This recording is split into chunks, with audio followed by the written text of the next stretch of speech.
जी अस्सलाम वालेकुम, सुबह बखैर and a very good morning to all of you ख़वातीन और हज़रात। आज 1 जुलाई है, यानी कि ये साल 2025 आधा गुजर भी गया है। 6 महीने गुजर गए हैं और अब रह गए हैं सिर्फ 6 महीने और फिर हम एंटर हो जाएंगे 2026 में।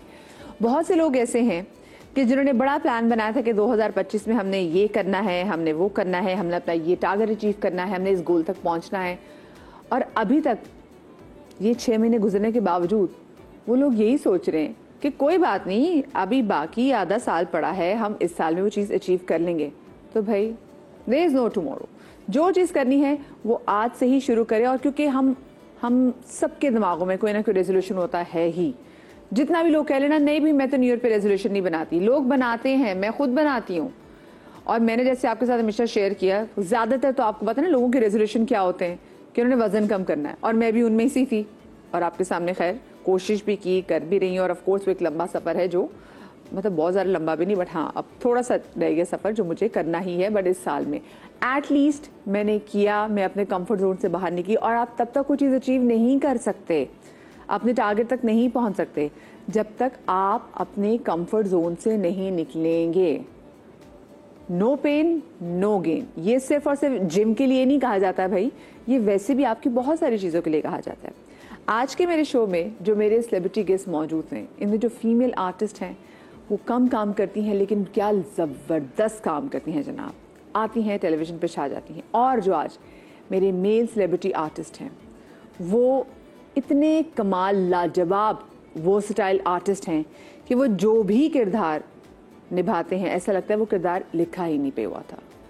मैं आज अपने इन दोनों सेलिब्रिटी आर्टिस्ट से ज़रूर पूछना चाहूँगी कि भाई ये जो आप किरदार अदा करते हैं, क्या ये आपके लिए पीस ऑफ केक है, या आप लोग भी अपने उस कंफर्ट जोन से बाहर निकल के वो किरदार अदा करते हैं। तो जनाब मेरे साथ मौजूद हैं तारा महमूद और राशिद फारूकी साहब। अस्सलाम वालेकुम जनाब, शो में आपको खुश आमदीद कहती हूँ and a very good morning to both of you. सबसे पहले तो मैं आप दोनों से यही सवाल पूछना चाहूँगी जो मैंने शो के आगाज़ में बात भी की कि आधा साल तो गुजर गया, बड़ी प्लानिंग लोगों ने की होती है नए साल को लेके। तो आप लोगों ने वैसे क्या कोई रेजोल्यूशन बनाई थी कि 2025 में हमने अपना ये टारगेट अचीव करना है?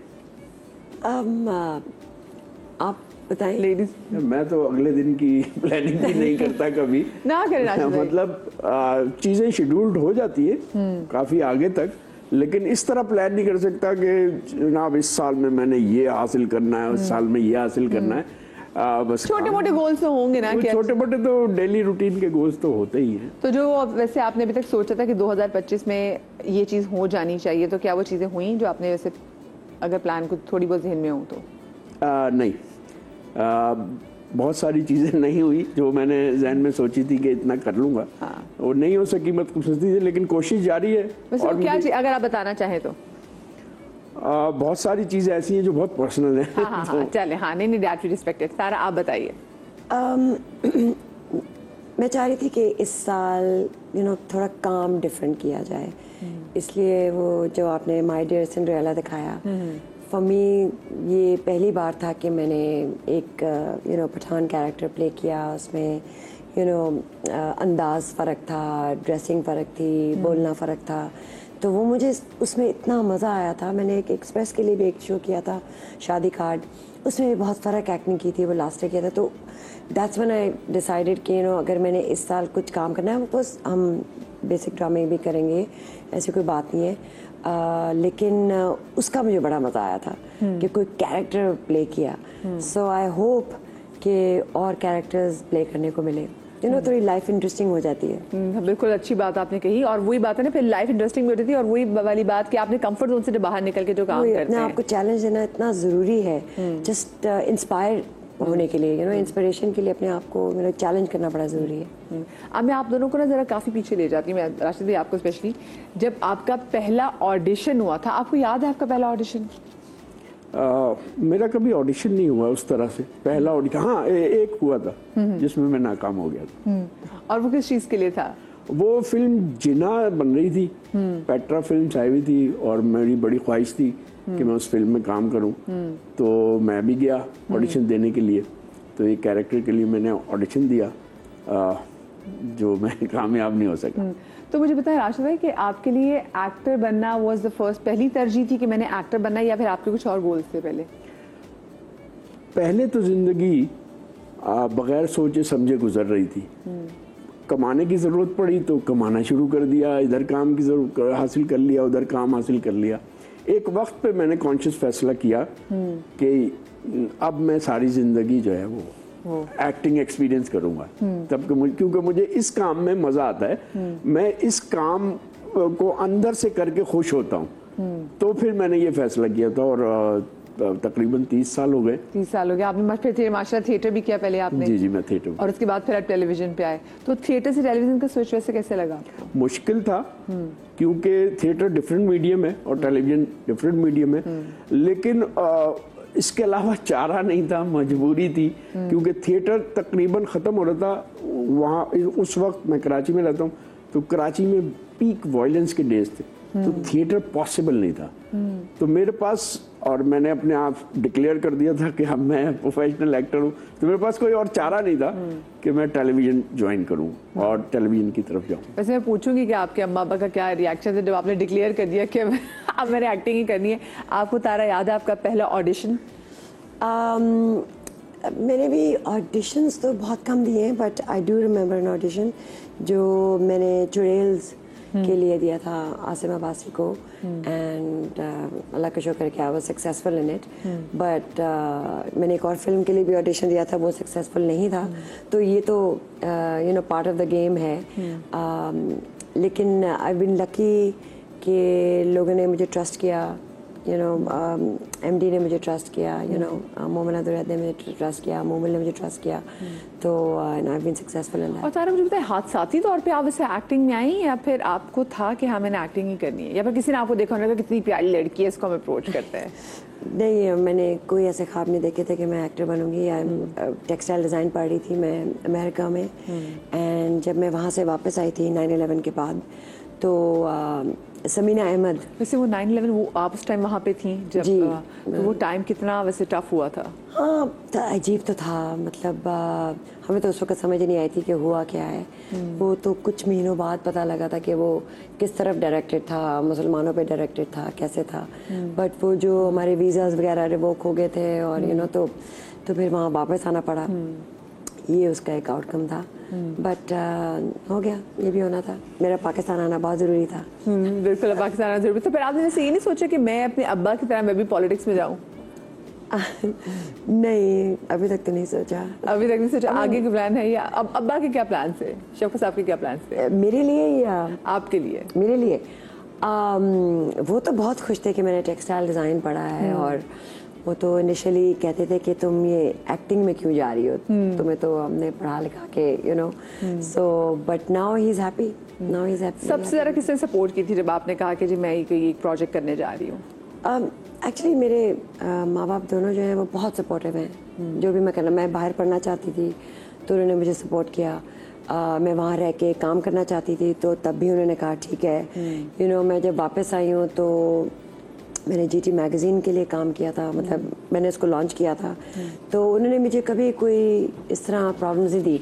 बस हाँ, जब एक्टिंग में गई थी तो देवर थोड़ा सा ज़रा कंसर्न थे कि अच्छा रियली तुम ये करना चाहती हो। बट समीना अहमद थी, उन्होंने मुझे कहा था कि तुमने बस एक्टिंग करनी है, और मैं तो शौक में थी कि एक्टिंग करनी है। मैं तो कभी सोचा भी नहीं था acting, you know. So but लेकिन अहमद अली भट्ट के साथ मैंने काम किया था, वासी चौधरी ने भी लिखा था इंस्पेक्टर खोजी, रबर बैंड, एंड उन्होंने मुझे बहुत कुछ सिखाया। रबर बैंड, रबर उसका म्यूजिक याद है, हाँ बहुत मजे का था वो। सो कुछ थिएटर भी किया था। सो मुझे बहुत कुछ सीखने को मिला from my peers, from my you know other actors that I worked with. और फिर राशिद फारूकी भाई तुम्हारे साथ बैठे हुए, तो दुकान है पूरी एक्टिंग की भाई। राशिद भाई मुझे एक बात बताएं, जो इम्प्रेशन पड़ता है आप जो रोल्स करते हैं, मतलब कुदूसी साहब की बेवा, फिर उसके बाद मैंने मीम कहानी में भी आपको देखा, और कुछ ऐसे थे जिसमें आपने बड़े लाइटर रोल्स भी किए हुए, लेकिन यूजुअली जो आप रोल्स करते हैं वो बड़े सख्त होते हैं रोल्स। तो ऐसे तो नहीं कि आपको जो आसपास के जानने वाले लोग उनको भी अपने परसेप्शन बना ली हो कि भाई ये इस मिजाज के आदमी है? नहीं, अक्सर होता है ना? नहीं, अब बहुत सारे लोग जैसे आप कह रही हैं वैसे बहुत सारे लोग इसी तरह समझते हैं। लेकिन कोई भी रोल वो एक अलग, मैं उसे एक अलग शख्सियत के तौर पे देखता हूँ, और फिर उसे अडॉप्ट करने की कोशिश करता हूँ। तो वो एक पूरा प्रोसेस होता है, उसमें वो बनता है और फिर मैं उससे निकलने की कोशिश करता हूँ। ये कॉमिक कैरेक्टर मुझे मिल जाता है तो फिर मैं उससे बाहर भी निकलता हूँ। तो ये थोड़ा सा टेक्निकल है। मतलब वो जैसे हम बाहर के आर्टिस्ट को देखते हैं ना कि जब उन्हें कोई रोल अदा करना होता है वो सच में उसमें डूब जाते हैं। फिर कभी कभी जैसे हम जैसे रणवीर सिंह के बारे में सुना है कि जो कोई किरदार अदा करता है तो जैसे डूब जाता है उसमें और उसके बाद फिर वो ब्रेक लेता है ताकि वो उस किरदार से निकल सके। तो ये एक्टर्स के लिए कभी कभी एट टाइम्स बड़ा मुश्किल भी हो जाता होगा। मुश्किल इस सेंस में वो होता ही है कि आप दिमाग से बहुत ज्यादा उसके बारे में सोचते हैं। बुनियादी तौर पे एक्टिंग थोड़ा सा सीनियर होने के बाद एक्टिंग इतनी ही रह जाती है कि आपका दिमाग काम कर रहा है, आप सोच रहे हैं उसके ऊपर। जितना आप उस ख्याल में रहेंगे उतना ही आप उसके अंदर डूबते चले जाएंगे। तो ख्याल में रहना एक बात होती है। तो जाहिर है जब आप ज़्यादा आप मिसाल के तौर पे ऐसे ही रियलिस्टिकली आप डिप्रेस हो जाएं तो आप किसी ख्याल में रहना शुरू कर देते हैं जिसकी वजह से आप डिप्रेस हुए। तो उससे निकलना आपके लिए मुश्किल होता है। इवन आपको कुछ मेडिसिन लेनी पड़ती है उससे निकलने के लिए। तो इसी तरह जब कोई एक्टर कॉन्शियसली किसी ख्याल में अंदर चला जाता है, डूबता चला जाता है, तो उससे निकलना उसके लिए मुश्किल हो जाता है। तो राशिद, मुझे बताएं, जब आपको ऐसा सख्त किरदार अदा कर रहे होते तो वो क्या किरदार फिर आपके साथ आप घर भी जाता है या फिर आप अपने सेट तक फिर उसको ऑफ करके जाते हैं? ये फिर बाज़ औक़ात मैंने आपको बताया कि ये आपके इख्तियार में नहीं रहता। मैं आपको बड़ा अच्छा सा एक वाक़या बताता हूँ कि मुझे कोई ले गया मेरे कैरियर के शुरू में ही, कोई मतलब 4-5-6 साल में काम कर चुका था। तो मुझे एक गांव में ले जाके उसने मुझे बताया आपको एक मेंटली रिटार्टेड का कैरेक्टर करना है जिसके हाथ पांव मुड़े हुए और वो बोलता भी यूं करके है। तो मैंने कहा भाई मुझे स्क्रिप्ट दो। मैंने उसको सोचना शुरू किया, उस पर काम शुरू किया। पहले दूसरे दिन तो वैसे ही रहा, तीसरे चौथे दिन वो मैंने उसके रिदम को हासिल कर लिया। अब फिर मैं उसी ख्याल में रहने लगा। 6-7 दिन मैंने उसी ख्याल में गुजारे क्योंकि मैं लोगों से बात भी कम करता था, बस वही करता रहता था, उसी तरह रहता था, उसी तरह चलता था। मैं जब घर आया, आ तो गया, अब रह भी उसी ख्याल में रहूं। मैंने देखा कि मेरे पाँव में और हाथों में दर्द हो रहा है। मैंने फिर वो यूं करके किया तो वो सही हो गया।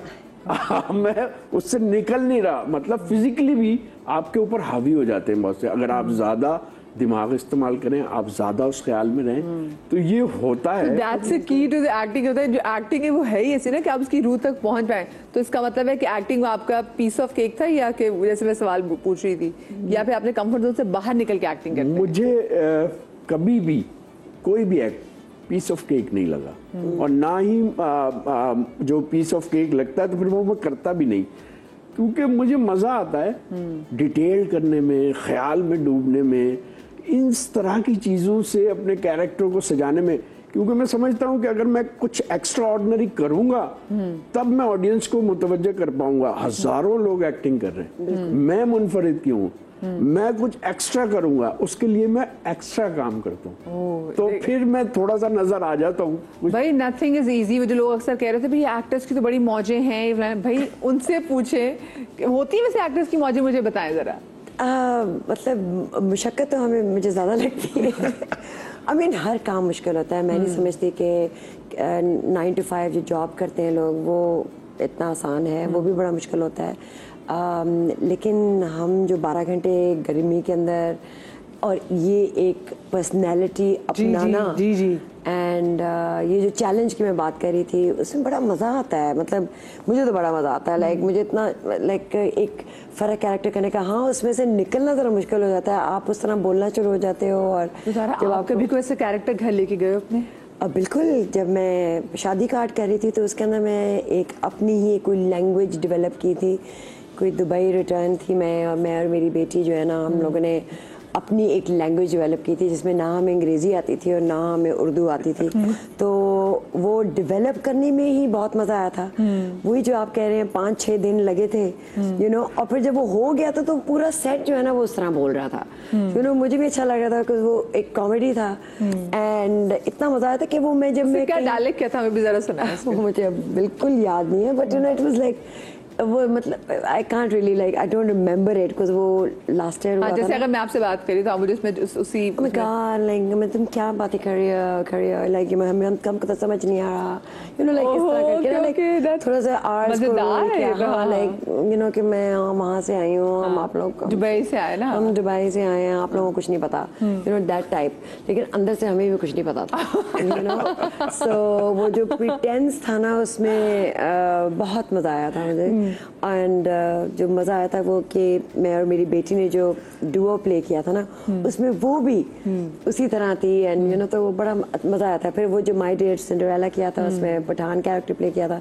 सो मैं कभी कभार जब घर जाती थी या जब अपने दोस्तों के साथ हैंग आउट करती थी तो वो लैंग्वेज निकल आती थी क्योंकि मैं वो कॉन्स्टेंटली बोल रही थी यू नो मैं रात को खाई देखती थी और कहती थी कि यू नो मेरे बस दिमाग में बैठ जाए कि ये कैसे बोलना है कि मुझे उर्दू आए ना। यानी कि आपने फिर इंस्पिरेशन ली होगी इसमें। हिना बयात बहुत अच्छा वो भी वैसे बोली बाकी सारे जितने खाई के जितने भी कैरेक्टर जी लैला वास्ती वगैरह उन्होंने मुझे कहा था देखने को and they were all so good मतलब सारों ने इतनी अच्छी एक्टिंग की थी उसके अंदर। सो वो मैंने हर रोज रात को मैं ना कान में लगा के ना मैं बस वो सुनती थी फिर सुबह जाके यू नो वो एकदम तीसरे दिन चौथे दिन ऐसा था जैसे मेरी ज़बान है यू नो तो बड़ा मजा आया मुझे। अच्छा कोई आपको कैरेक्टर आपको ऐसा लगा या फिर आपके लिए acting is a piece of cake या फिर आपको भी अपने कंफर्ट जोन से बाहर निकलना पड़ा? ये दो कैरेक्टर्स जो थे वो डेफिनेटली कंफर्ट जोन से बाहर थे। फिर जब भी मुझे कोई बहुत ही नेगेटिव कैरेक्टर प्ले करना पड़ता है आई एम नॉट सेइंग कि कंफर्ट जोन से वो बाहर लेकिन उसमें भी एक अजीब सा मज़ा है यू नो अगर आप उसमें वो नेगेटिविटी डाल सकते हैं उसको don't feel bad about it you know कि आप बुरा ना फील करें कि हाय मुझे ये बोलना पड़ेगा। और शुरू में मैं करती थी यार ये कैसी बातें कर रही है यू नो ये आई यू श्योर ये मैं ऐसे बोलूँ उसको थोड़ा सॉफ्ट नहीं कर सकते नहीं इस तरह की औरतें होती हैं और इस तरह के यू नो सो अब ये है कि कुछ कैरेक्टर्स में प्ले करती हूँ तो मुश्किल लगता है लेकिन फिर आप कहते हो कि wait a minute it's not you you know ये तो कोई और है। हाँ ये तो कोई और है और इसका कोई आउटकम भी है और ठीक है यू नो लाइक नॉर्मल से तो बेहतर ही है। हाँ मुझे बताएं कि कभी आपके साथ ऐसा हुआ है कि आपको जब स्टोरी बताई गई है तो वो स्टोरी कुछ और थी और जब वो प्रोजेक्ट शुरू हुआ हो तो फिर वो स्टोरी और आपके किरदार में थोड़ी बहुत या फिर ज़्यादा अच्छी उन्होंने तब्दीली की हो? कभी ऐसा हुआ है आपके साथ राशिद भाई? नहीं मुझे जो लोग कास्ट करते हैं तो उनके जहन में पहले से ही होता है कि हमने इनसे क्या काम करवाना है तो अमूमन ऐसा होता नहीं है कभी ऐसा हुआ नहीं कि किसी ने मुझे कैरेक्टर कुछ और बताया और प्ले कुछ और करना हो। वो अगर फ्लर भी होता है जिसमें काम की गुंजाइश नहीं भी होती तो वो मुझे पहले बताते हैं कि भाई साहब ये बस ऐसा ही है मतलब इतना टाइम है और जिस कैरेक्टर में काम की ज़रूरत होती है तो उस पर ब्रीफली बताया जाता है कि अब इसमें हम थोड़ा सा ये बहुत इम्पोर्टेंट सा कैरेक्टर है इसको आपको सीरियसली देखना पड़ेगा और ये वो तो ऐसे आपके साथ कभी ऐसा हुआ कि बताया गया कि जी ऐसे ऐसे रोल होगा और कहानी यही है लेकिन जब प्रोजेक्ट शुरू हो तो फिर चीज़ें चेंज कर दी गई हो? बहुत कम कैरेक्टर को चेंज किया जाता है मे बी समटाइम्स अगर वो सही बैठ नहीं रहा या लाइक वो समझते हैं कि स्टोरी जो है वो सही तरफ नहीं जा रही तो समटाइम्स राइटर्स चेंज कर देते हैं। लेकिन जो सबसे ज़्यादा चीज़ ये होती है ना कि वो मुझे बताती नहीं है कि मेरे बच्चे कितने हैं यू नो। मैं एक दफ़ा सेट पे गई थी और उन्होंने कहा था कि आपने सबूर अली की माँ प्ले करना है एंड आई वाज लाइक ठीक है बिल्कुल सही है you no I love Saboor and बहुत मुझे मज़ा आया उसके साथ एक्टिंग करने का। तो जब मैं सेट पे पहुंची तो मुझे पता चला कि सलमान सईद भी मेरे बेटे हैं जो 6 फुट 2 इंच के यू नो लंबे चौड़े। तो आई वाज लाइक आप मेरे बेटे कर रहे तो वो एक दो दफ़ा इस तरह की चीज़ हुई है। लेकिन मैं पूछूंगी कभी ऐसा हुआ कि आपने मना किया कि नहीं भाई देखिए इनकी माँ तो मैं नहीं लगती इनकी माँ ना बनाए लेकिन छोटी सी ब्रेक के बाद कहीं मत जाइएगा।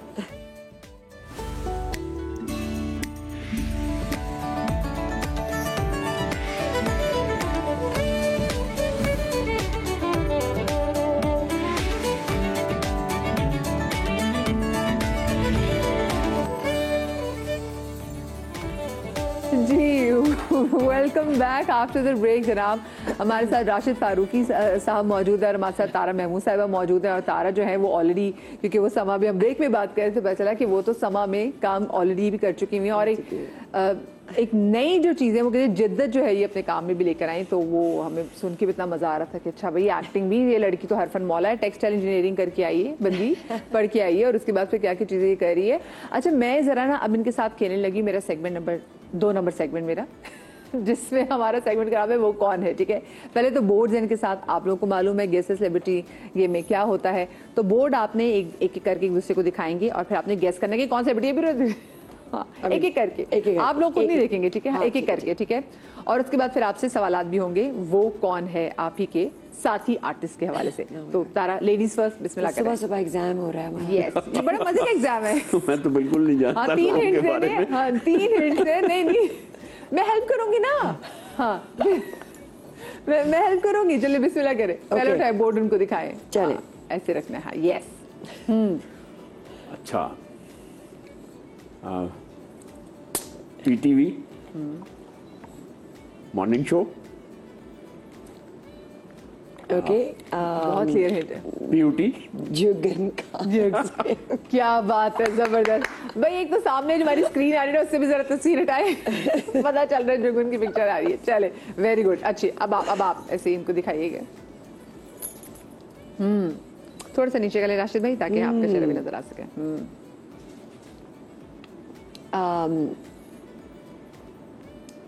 legendary actor, actress,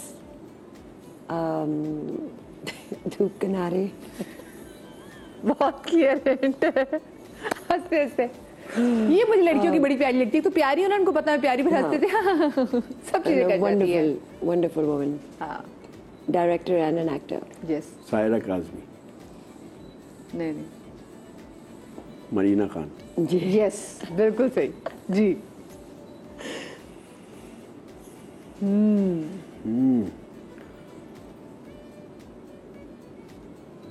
प्ले चला था अभी फौज से मुताल्लिक ISPR का, उसमें भी थे।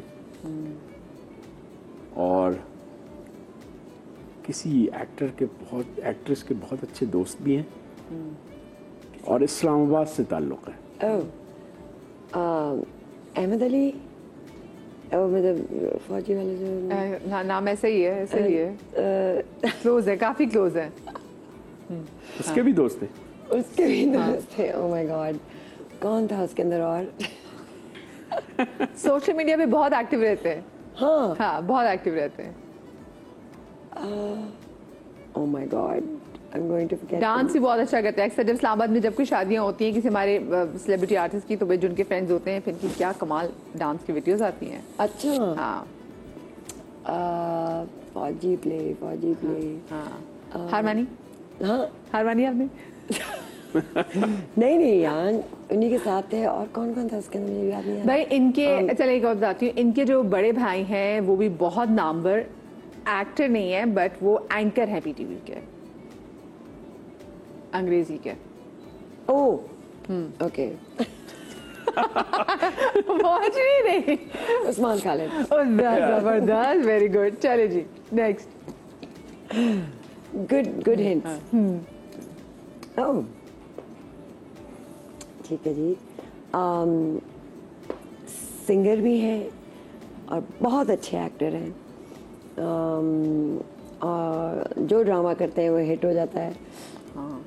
उनका, मैंने भी उनके साथ एक्टिंग की है मेरे हम सफ़र में। और सिंगर, इनकी बेगम भी बहुत शानदार एक्ट्रेस है। हाँ, सिंगर भी है, एक्टर भी है, मेरे हम सफ़र, अगर आपको याद हो। और मैं क्या बताऊँ, क्या कह सकते हैं, सिंगर है, एक्टर है। इनकी बेगम भी वजह शोहरत, इनकी बेगम भी इनकी साली भी बहुत कमाल एक्ट्रेस है। बेगम और साली दो बहनें जो हैं वो। और साली के मियाँ को क्या कहते हैं? साली के मियाँ को इनके वो भी बहुत अच्छे एक्टर है। अच्छा हाँ, एक्ट्रेस का खानदान। जी मुझे लेकिन ये तो हाँ ये बहुत कमाल है। हाँ, ये और इस सिंगिंग से उन्होंने अपने करियर की शुरुआत की। अब बाद में आते हैं। हाँ, आतिफ असलम की जगह ली थी बैंड ये तो बहुत ही क्लियर हिंट दे दिया उन्होंने। आतिफ असलम की जगह थी। एक आतिफ असलम की जल जगह में, कौन जल ले में। सकता नहीं, वो कह रहे हैं वो बैंड में, लेकिन बैंड भाई में। इनका रमजान मुबारक में एक बहुत मजे का प्ले आया था, हाँ। बहुत मशहूर हुआ था। अच्छा, जो राशि भाई मैंने- आपने हार मानी, हाँ देख लिया अब कौन है। मेरे साथ काम कर रहा है और मैं पहुंच भी गया था अच्छा, फरहान के आपने ऊपर। नाम क्यों लेगा? प्लीज आप फरहान को देख लें, ये आप फरहान सही साहब, ये आपको नहीं पहचानता। ये देखिए आपके साथ अभी काम कर रहे हैं, ये देखिए। मैंने कहा इतना करीबी दोस्त इतना बड़ा कैसे हो सकता है यार। जी जी। ओके। अरे भाई, इनके बड़े भाई, बड़े डायरेक्टर, प्रोड्यूसर, मेरे ख्याल में इस इंडस्ट्री के इस वक्त सबसे बड़े एक्टर हैं। जो ये फिल्में बनती हैं उनमें अक्सर फिल्मों में वो मौजूद होते हैं। हुमायूं से नहीं, अक्सर फिल्मों में मौजूद होते ये हैं। उनके बड़े उनके बड़े भाई की बात कर रहा हूँ। हाँ, ये भी अच्छा, डायरेक्टर, इसके बड़े भाई की बात करें हाँ, तो- जी जी जी, इनके इनके बड़े भाई की बात कर रहा हूँ। और लाहौर बेस्ड है अच्छा अच्छा और खुद भी एक्टर है अच्छा, खुद भी एक्टर है। और पहले फिल्मों में काम करते थे। अच्छा ज़्यादातर ऐसे ही होता था, जो बड़े भाई बनाते थे उसमें ही हीरो होते थे। अच्छा। और अब और सलीम शेख। यस, क्या बात है, क्या सही पहुंची। अच्छा, इन मेरे मेरे फेवरेट। हाँ जी। अभी आपने इनका नाम लिया था कुछ देर पहले जब मैं पठान कैरेक्टर्स की बात कर रही थी। और भी बताए ना। अच्छा, she is also veteran actor and she looks little bit like me, मेरी तरह। आंखें लाइट हैं। मैंने हार मानी। और नहीं, ऐसे कैसे, एक शो भी करती रही है बहुत पहले, वो जियो पे आता था। अच्छा। और जिसमें जो मौशी मसाइल के, मेंटल हेल्थ इश्यूज पे भी शो करती रही हैं ये। और जो हिना बयात, जी, कैसे पहुंचे आप, देखिए शो में, हाँ, शो से देखिए पहुंचे ना। ना। चले देख। उफ, उफ, आजकल तो छाए हुए हैं, छाए हुए। हीरो हैं। और अभी थोड़े दिन पहले ही इनका एक मार्का लारा सीरीज चला है जियो पे, इसकी वजह से एकदम ये बड़े हीरोज की सब में शामिल हो गए हैं। स्ट्रगल किए इन्होंने काफ़ी, अच्छा। और यहाँ तक पहुँचने के लिए। और बहुत अच्छे एक्टर हैं। बहुत अच्छा एक्टर है। ओके, यंग है। यंग है बिल्कुल, प्रोडक्शन में भी इन्होंने काम किया हुआ है। और हीरो हैं हमारे बड़े ज़बरदस्त, एंग्री यंग मैन की इनकी लुक आती है। Oh, angry young man, angry young man. Oh God. और इनकी एक्ट्रेस के साथ जो ड्रामे की बात करें, इनकी जोड़ी बहुत हिट भी है, बहुत बड़ा क्रेज है इनका भी। हाँ। हाँ। अच्छा, यमुना के साथ खास तौर तेरे पे। बिन में कहने लगी थी, तेरे बिन। तेरे बिन के हीरो। बिल्कुल बिल्कुल बिल्कुल जनाब, वहाज। Of course Wahaj. क्या बात है जी। हाँ, मेरे दिमाग में आ गया था जब आपने कहा जियो पे बड़ा हिट ड्रामा। ओह, ये एक बहुत ही मज़ेदार इंसान है और राइटर है और एक्टिंग भी करते हैं। और बहुत देर से लिख रहे हैं, बड़े अच्छे ड्रामे लिखते हैं और एक्टिंग भी करते हैं। और वैसे हर ड्रामे में इनकी डेथ भी हो जाती है। अल्लाह। जहाँ जिनमें अब मोहम्मद अहमद, आप पहुंचे कैसे? डेथ और राइटर। तो मुझे लगता है मेरे बहुत अच्छे दोस्त हैं वो। तो मैं हमेशा सोचता हूँ कि अपने ड्रामे में अपनी डेथ लिख लेते, तो एक तरह से मरने वाला आदमी हीरो बन जाता है ना। हीरो बन जाता है। तो वो हीरो आई थिंक वो कहते हैं कि मेरी शूट डेट्स हैं तो कम हो।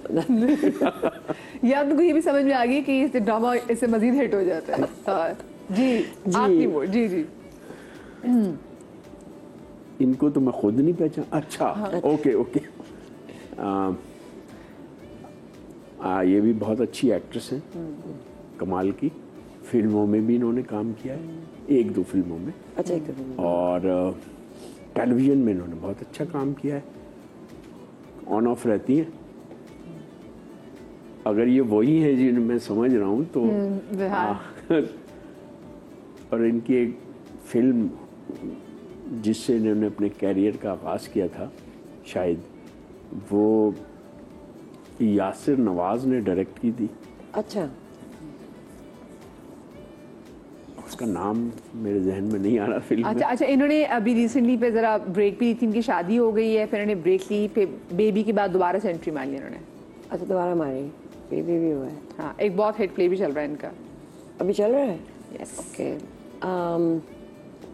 शादी, इनका एक बड़ा मशहूर गाना जो इन पे पिक्चराइज हुआ है, सेल्फियां ने सेल्फियां।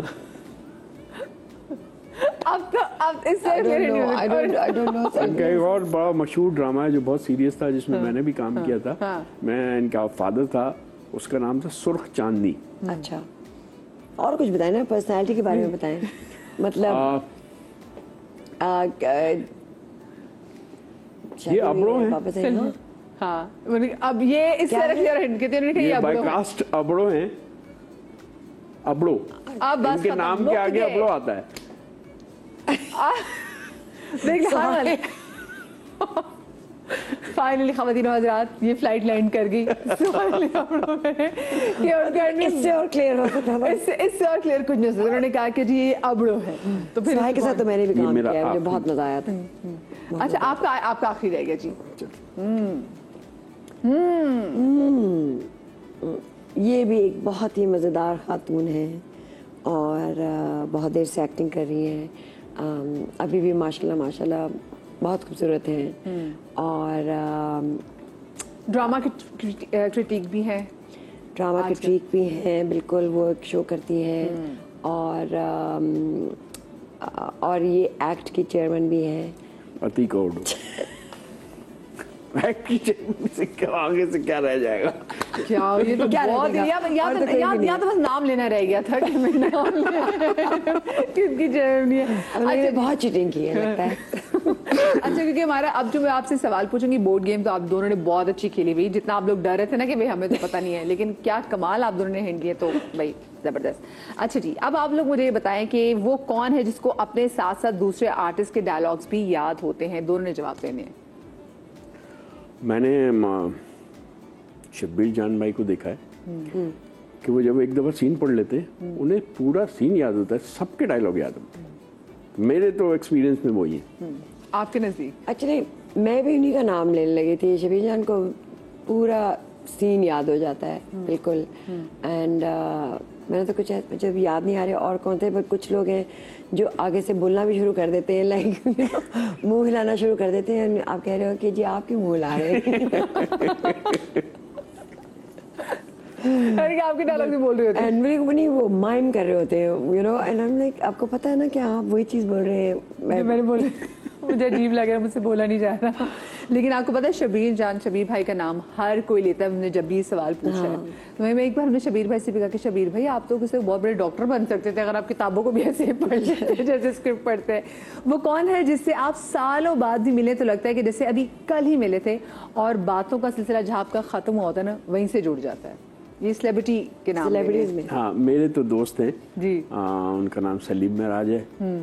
बिल्कुल क्या कमाल है। जब हम मिलते हैं तो बिल्कुल सहेलियों की तरह बातें कर रहे होते हैं और सब लोग भाई आप, हम भी हैं यहाँ पर। तो बहुत सारी बातें होती हैं। मुझे कभी लगता नहीं कि बहुत अरसा हो गया उनसे ना मिले हुए। जब भी मुलाकात होती है तो हम वहीं से शुरू करते हैं जहाँ बात खत्म हुई थी। हम खत्म। आपके नजदीक? मेरे लिए तो मैं कहूँगी सनम सईद जो है वो मेरी बहुत अच्छी दोस्त है, तो इसलिए मैं तो सबसे पहले उसी का नाम लूँगी। तो उससे मैं चाहे साल ना मिलूं, लेकिन जब भी हम मिलेंगे तो वहीं से शुरू होंगे। सो वो she is my number one. और वो कौन है जिसकी इंडस्ट्री में सबसे ज्यादा दोस्त हैं या वो सबका दोस्त है? ये एक ट्रिकी सवाल। अली रहमान। अली रहमान। अली रहमान खान सारा का दोस्त है। आप बताएं। यारों का यार। ये तो कहा जा सकता है कि जिसके सबसे ज्यादा दोस्त हैं, जी जी, ये मुश्किल है कि उसका कौन दोस्त कि वो सबके दोस्त हैं। हाँ। तो ये डिसाइड नहीं मैं कर सकता। हाँ, लेकिन सबसे कौन सोशलाइज करते, चलिए यूँ बता दें, जिसकी बहुत दोस्त है, इनको उठना बैठना बहुत है इंडस्ट्री में आपके? इरफान मोतीवाला हमारे एक दोस्त हैं और एक्टर हैं, सेलिब्रिटी हैं। मेरा ख्याल में शायद ही कोई एक्टर होगा जिससे उनकी कोई दोस्ती ना हो। ताल्लुक ना। वो कौन है जिसकी हंसी जिंदगी से भरपूर है और उसके साथ आप भी मुस्कुराए बिना नहीं रह सकते?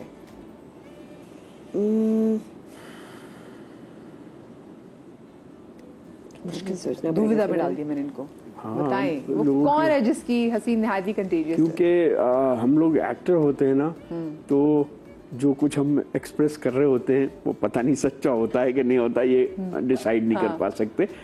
तो ये जानना मुश्किल है। लेकिन मैं तो अदनान शाह टीपू हैं जो बहुत भरपूर तरीके से रहते हैं, रौनक लगा के रखते हैं सेटों पे, और मुझे अच्छे लगते हैं। मैं समझती हूँ सलीम शेख, लाइक सलीम शेख जो है ना, वो मतलब एक कमाल इंसान है और सेट को जो ना सारा वक्त हंसाते रहते हैं, सारा वक्त मतलब रौनक लगाए रखते हैं। मैं छोटी सी ब्रेक ले रही हूँ, ब्रेक के बाद जब वापस आएंगे तो मुझे दिल की बात भी, अभी आपको पता ना हमारा कितना मजेदार सेगमेंट है, तो वो भी खेलेंगे और कुछ सवाल मेरे और रहते हैं वो भी कंप्लीट करेंगे, कहीं मचा आइएगा।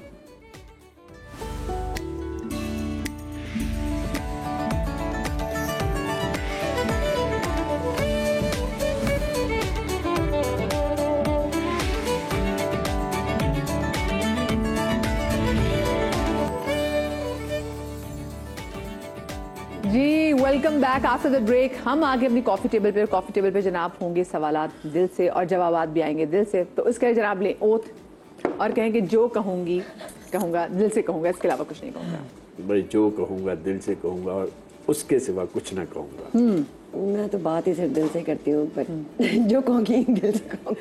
वैसे अक्सर हमेशा वो लोग जो दिल से बात करते हैं ना, तो उनको जिंदगी बड़ा सफर भी करना पड़ता है। तो आपको लगा वैसे कभी सफर किया आपने? बिल्कुल बिल्कुल। जो बंदा स्ट्रेट फॉरवर्ड होता है, जो बंदा अपने कुछ कोई प्रिटेंड नहीं करता, जो फील करता है वो बोल देता है।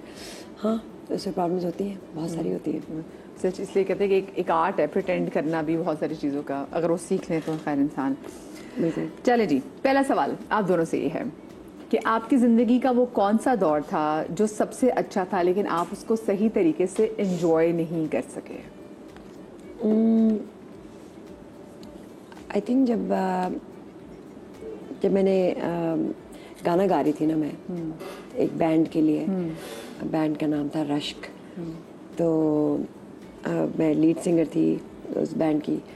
तो वो एक बहुत ही मेरे लिए एक इंस्पायरिंग मोमेंट था कि ओ माय गॉड ये मैं कर रही हूँ, यू नो।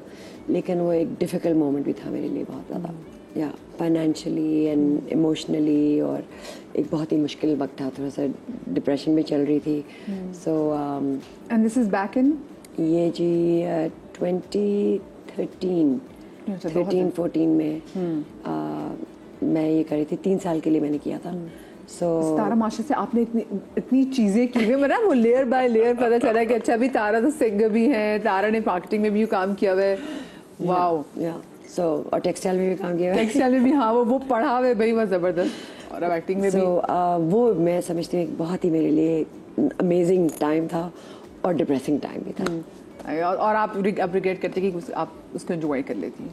काश वो डिप्रेसिंग ना होता था, काश वो थोड़ा सा कंटिन्यू कर सकता, यू नो। अच्छा, और आपके लिए जिंदगी का कौन सा टाइम था? मेरा टाइम जो था वो मेरे लिए सबसे अच्छा मेरा बचपन था, जब मैं कुछ नहीं जानता था और बहुत खिलंडरा और लाओबाली सा नौजवान था, सोचता समझता नहीं था, करता था। तो वो टाइम फिर मुझे जल्दी काम करना पड़ गया और फिर वो उसमें मैं मुस्तकिल जिस तरह आगे बढ़ता गया उतना ही फिर मैच्योर होता गया, चीज़ें दिमाग में बढ़ती गई, फिर टेंशन्स भी बढ़ती गई और आज तक बढ़ ही रही है, कम नहीं बढ़ी।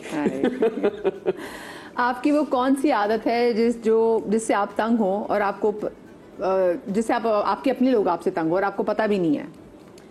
मेरे लोग मुझसे तंग हो, I guess sometimes straightforwardness जो होती है ना, उसमें मैं बहुत कुछ बोल जाती हूँ।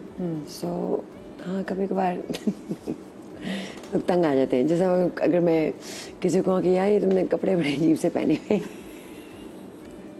अब मैं उनकी बेहतरी के लिए कर रही हूँ कि ये कलर नहीं सूट कर रहा तुम्हें, so don't wear it.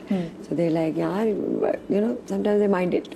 दिल तोड़ दिया मेरा। हाँ, आप बताइए। बिल्कुल मेरा भी इसी तरह है कि मैं जब दिल से बात कर रहा होता हूँ तो मैं मुज़म्मिरात पे फोकस नहीं कर पाता, उसको नहीं सोच पाता। और अक्सर लोग नाराज हो जाते हैं। सच बोलना एक थोड़ा सा मुश्किल जॉब है। बेगम के साथ भी आप स्ट्रेट फॉरवर्ड ऐसी बात करते हैं? हाँ, अमूमन करता हूँ ना, अमूमन फिर पिटता, मतलब पिटता तो नहीं लेकिन मतलब भुगतता हूँ। अब तो नहीं पिटता, आप बोल देते अब तो राशिद भाई, अब तो खैर हो ही गया। बिल्कुल दिल से बात करनी है भाई।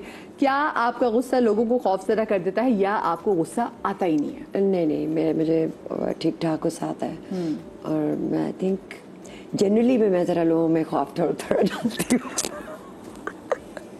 टेरर डाल देती आगे आप?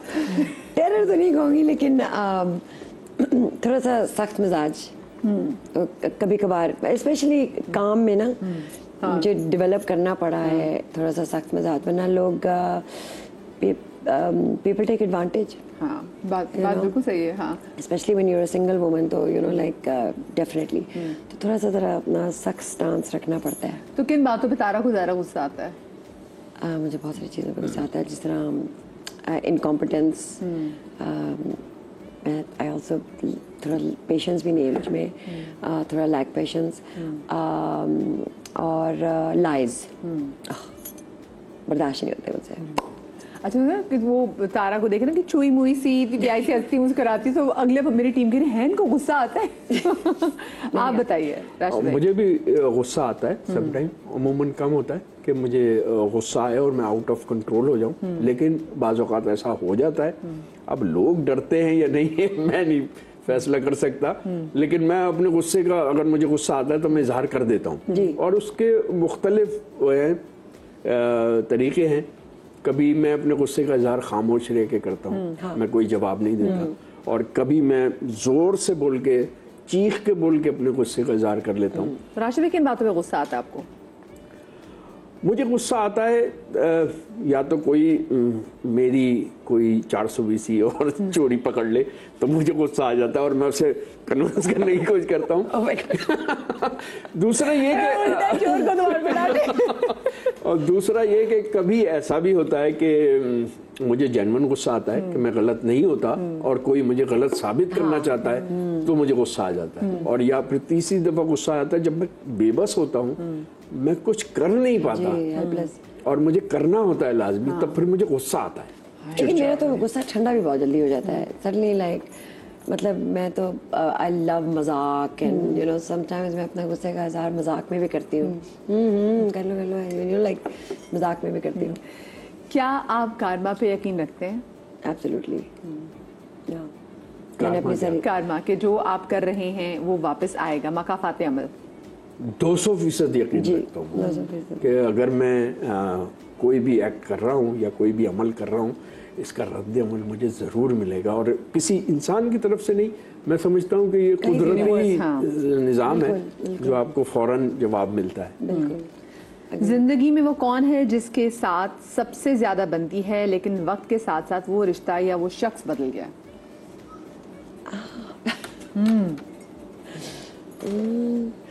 बता दे राशिद भाई, मुझे पता है कि बिल्कुल आ गया होंठों पे जवाब, बताएं।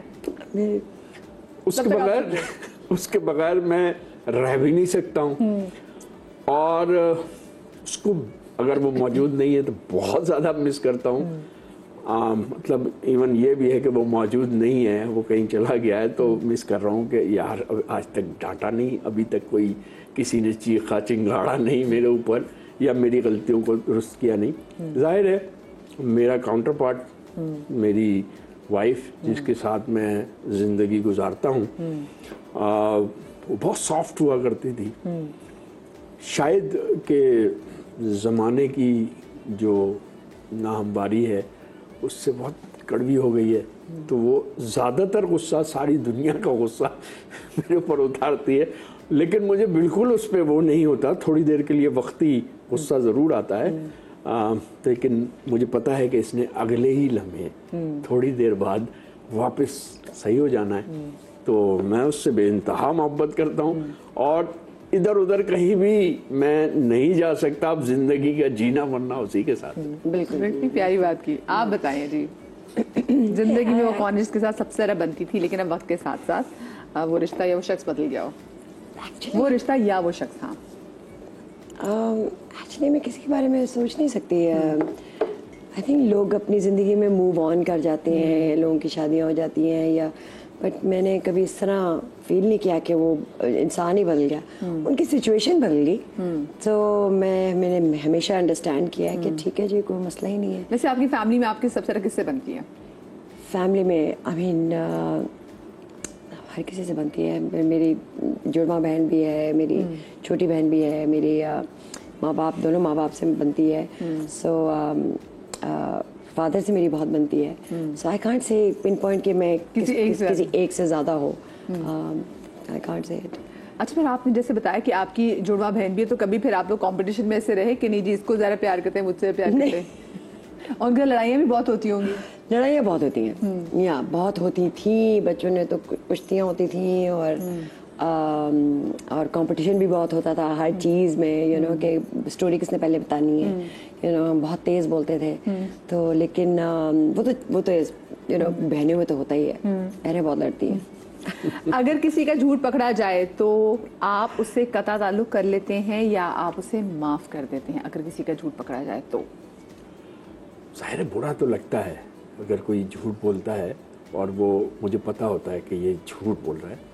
लेकिन मैं अमूमन सोचता हूँ कि इसने झूठ क्यों बोला। बाज़ औक़ात लोग आदतन झूठ बोलते हैं, बाज़ औक़ात लोग कुछ हासिल करने के लिए झूठ बोल रहे होते हैं। तो जब मैं पीछे उसके बारे में सोचता हूँ तो फिर मुझे लगता है कि यार ये तो फितरी सी चीज़ है। अब इसकी आदत है तो मैं क्या कर सकता हूँ, इसने तो बोलना ही है। यानी कि माफ़ कर देते हैं, मतलब इतना ज़्यादा वो नहीं है। झूठ बनाते बहुत बुरा लगता है। लेकिन जब वो पकड़ा जाता है झूठ, तो मैं तो सीधा सीधा पूछ लेती हूँ और you know I call them out on it. You know कि ये हुआ है जी, ये मुझे पता लगा है एंड क्या हुआ है, how could you you no. एक दफ़ा मैं बात कर लूँ किसी की, मेरे लिए कम्युनिकेट करना बड़ा ज़रूरी है। जो भी मुझे फील हो रहा है या अगर कोई मसला हुआ है स्पेशली दोस्त के साथ, तो मैं समझती हूँ उसके बारे में बात कर लो। You know get it out in the open. बाहर निकालोगे तो सब सही हो जाएगा। जब वो बाहर आ जाता है, वो बात हो जाती है, तो फिर मेरे दिल में कुछ नहीं रहता। मैं सब कुछ माफ़ कर लेती हूँ। मैं यू नो मैं सारी ज़िंदगी इस चीज़ में नहीं जीना चाहती कि मैं किसी को माफ़ नहीं कर सकती। मैं वो अपने अंदर रखना ही नहीं चाहती। तो अच्छा करती है आप सुकून मैं रखना ही नहीं चाहती। I don't want to live like that. क्या ज़िंदगी में मोहब्बत करना या होना ज़रूरी है? मेरा ख्याल में इसके बगैर तो ज़िंदगी है ही नहीं। बिल्कुल। आपको जो आपके अंदर अगर जज्बात हैं मोहब्बत के, ज़रूरी नहीं है वो किसी फ़ीमेल से ही आपके हों से वो आपकी बेटी भी हो सकती है जिससे आपको मोहब्बत हो, आपकी बिल्ली भी हो सकती है जिससे आपको मोहब्बत हो। तो मोहब्बत के बगैर तो नामुमकिन है। मेरा ख्याल है कि इंसान नहीं फिर वो जानवर हो जाता है जिसके अंदर ये जो जिसकी और जिससे हमारी सोसाइटी भरी पड़ी है। इस फनी आपने ये बात की थी, मैं अभी एक्चुअली आज सुबह ही सोची थी या कल रात को सोच रही थी मोहब्बत के बारे में एंड लव के बारे में। यू नो लव जिस तरह आपने कहा किसी के साथ भी हो सकता है। मेरे लिए तो बहुत ज़रूरी है कि आप किसी को लव करें। यू नो मेरे पास जानवर हमेशा से रहे हैं, मेरे दोस्त, बिकॉज वो मुझे inspire you know it keeps me going. Not loving anybody means कि मुझे I have nothing to look forward to. हाँ, एक पर्पस। हाँ, एक पर्पस।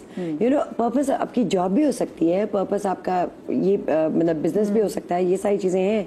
लेकिन प्यार भी एक पर्पस ही है ना। मैंने अगर कुत्ता रखा हुआ है, बिल्लियाँ रखी हुई हैं या मेरे दोस्त हैं, I want to take care of them. मैंने उनका ख्याल रखना है, मुझे उनके बारे में सोचना है। मेरे दोस्तों के बच्चे होते हैं, मुझे उनसे प्यार करना है। मेरे पास एक कुछ है करने को। यू नो सो बहुत ज़रूरी है प्यार।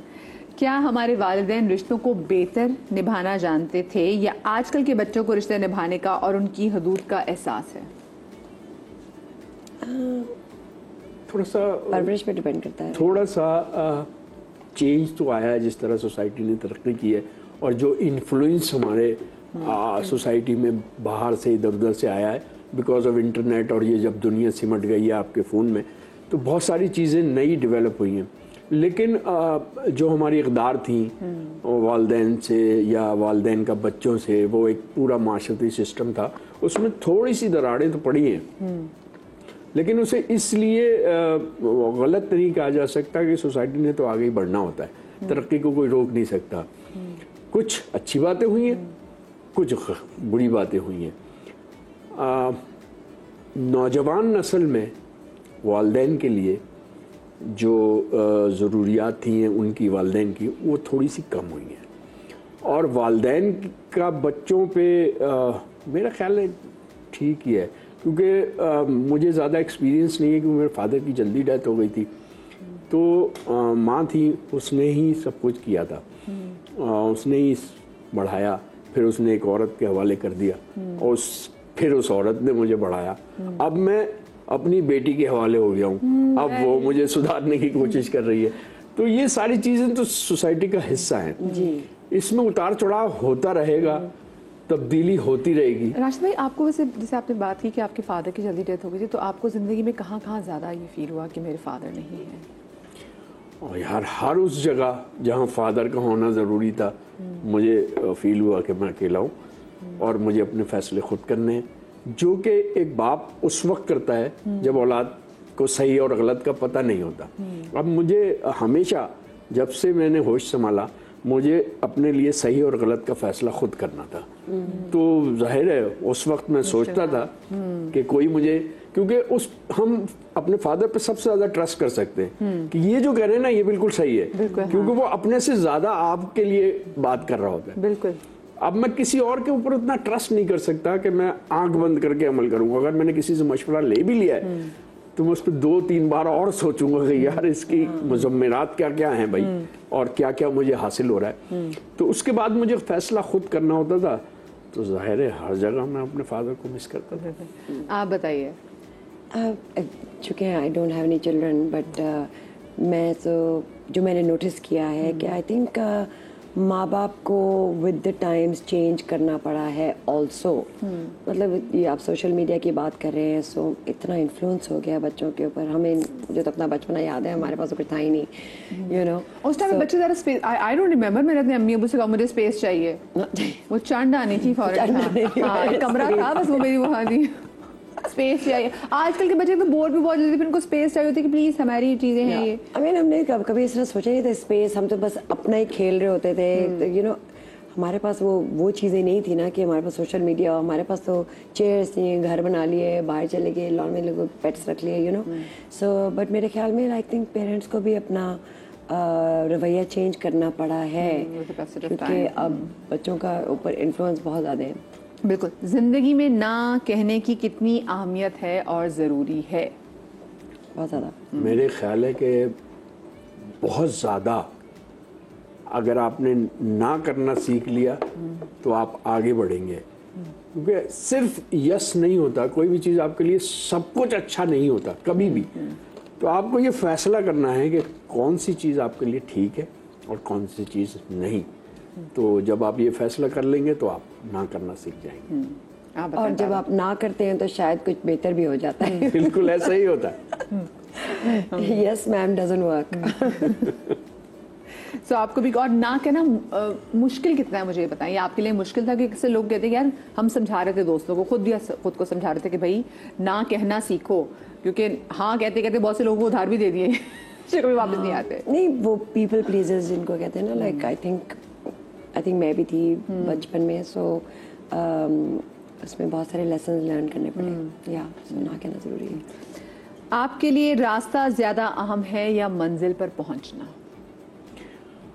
मेरे लिए रास्ता, क्योंकि मैं सिर्फ अगर मंजिल पे पहुंच गया तो मैं वो कुछ नहीं सीख पाऊंगा जो मैंने रास्ते में सीखना है, और मैं मंजिल पे पहुंच के भी तशना ही रहूँगा और कंप्लीट नहीं हो पाऊंगा। लेकिन अगर मैं रास्ते से गुजर के मंजिल पे पहुंचा हूँ तब मैं सेटिस्फाई भी होऊंगा, ज़्यादा हासिल भी किया होगा, तो मेरे लिए तो रास्ता है। मेरे लिए भी रास्ता ही है, बिकॉज डेस्टिनेशन में पहुंचना बोरिंग, मतलब अगर पहुंच गए उसके बाद क्या, कोई नई डेस्टिनेशन ढूंढनी पड़ेगी, यू नो। सो वो मैं कह रही हूँ, अपने आप को इंस्पायर्ड रखना आसान नहीं है, यू नो। आप एज यू गेट ओल्डर तो you know things start fading, so वो कोई ना कोई चीज़ ढूंढनी पड़ती है। सो अगर रास्ता चल रहा है, और एक बल्कि मैं तो समझती हूँ स्ट्रगल भी बहुत एक मज़ेदार चीज़ है, यू नो। हाँ, हम सब ने स्ट्रगल किया है, मैंने भी बहुत स्ट्रगल किया है, यू नो। मर रहे हैं, पैसे नहीं है, रेंट नहीं दे सकते, ये नहीं हो रहा, वो नहीं हो रहा, बाहर भी ये हुआ है। कमिंग फ्रॉम यू ना, ये थोड़ा सा डिफरेंटली हिट करता है, बिकॉज माशाल्लाह से शफकत महमूद साहब सब लोग जानते हैं, मतलब एक मंझे हुए सियासतदान, और उसके बावजूद फिर आपने कहा कि आपने स्ट्रगल किया कि जर्नलिस्ट भी, तो मैं बताएं फिर आपने सब चीज़ें मतलब अब्बा ने क्या पढ़ा दी, फिर आपने कहा नहीं अब मैं अपने ओन करूँ। या पढ़ाई उन्होंने मुझे कराई, लेकिन उसके बाद I was on my own, and 9/11 के बाद बहुत मुश्किलें आई थी, जॉब चली गई थी, कुछ भी नहीं मिल रहा था, समझ नहीं आई थी क्या करना है, रहने को जगह नहीं थी, यू नो, लाइक चीज़ें होती हैं। सो वो एक मुश्किल वक्त मैंने देखा था। फिर जब मैं इस इंडस्ट्री में आई थी, मुझे नहीं पता था कि कैसे करनी है ये मैनेज, ये एक्टिंग की जॉब। मुझे नहीं पता था कि हमारे यू नो पे चेक्स लेट आते हैं, यू नो। सो उसको भी मैनेज करना पड़ा था, and I wasn't taking you know help from my parents, I was doing it on my own, and of course he was always there, my parents are always there for me, अल्हम्दुलिल्लाह। So struggles आती हैं, and उससे जब आप निकल जाते हो तो you feel so good, you know. इतना मज़ा आता है कि यार मैंने कर लिया यार, मैं गिरी नहीं, मैं यू नो डिप्रेशन में थी, डिप्रेशन से भी निकल आई, यू नो। कोई पैसे नहीं थे, अब पैसे भी बना रही हूँ, you know, like you feel good. अच्छा, आप डिप्रेशन से कैसे निकली? आपने थेरेपी ली कैसे? थेरेपी तो नहीं, बट काम करके। मैं समझी थी कि यू नो अपने आप को बस बिजी रखो, अपने आप को बस घर से बाहर निकालो, जो भी है, जो भी आप फील कर रहे हो, बस निकलो और काम करो। एंड आई थिंक काम बहुत एक पावरफुल चीज़ है। बिल्कुल, बात बिल्कुल सही कि काम वाकई इंसान को ना, आपका फोकस रहता है और आप लुक फॉरवर्ड करते हैं, and do something new, something challenging. जैसे मैंने एक्टिंग इसलिए की थी because you know I was depressed. मैंने कहा अच्छा चलो, मैंने कभी नहीं की, चलो जी करते हैं।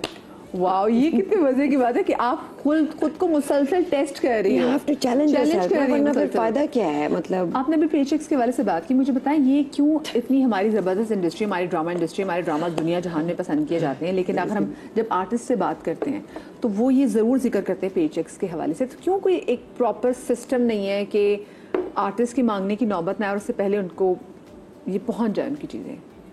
ये थोड़ी सी लापरवाही होती है हम पैसे देने में।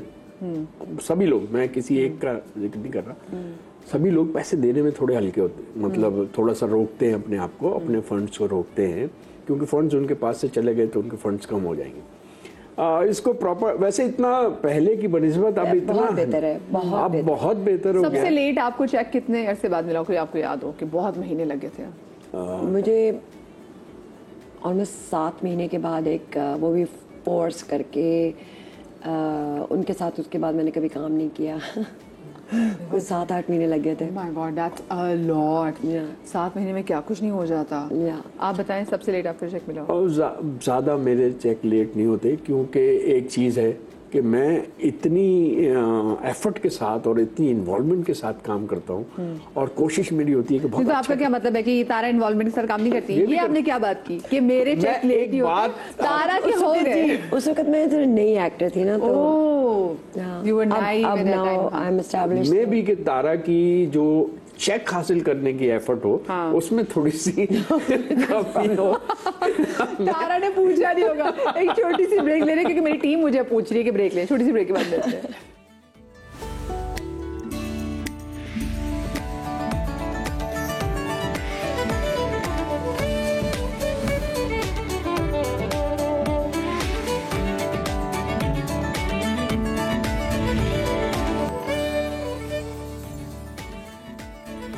जी welcome back after the break. Tara Mahmood और राशिद फारूक साहब हमारे साथ मौजूद हैं, और मैंने इनके साथ अभी खेला सेगमेंट, वैसे हम उसको ये नहीं कह सकते खेला, लेकिन हमने बड़ा मज़ेदार सेगमेंट आपको बताया जो आपके और मेरे दिल की बहुत करीब है। दिल की बात, उस सेगमेंट में इनसे दिल की बातें पूछी, और एक दिल की बात मज़ीद इनसे पूछना चाहूँगी कि माशाल्लाह से अब तक आपने जितनी भी ज़िंदगी गुजारी है, उसमें ज़िंदगी ने आपको क्या 3 चीज़ें सिखाई हैं?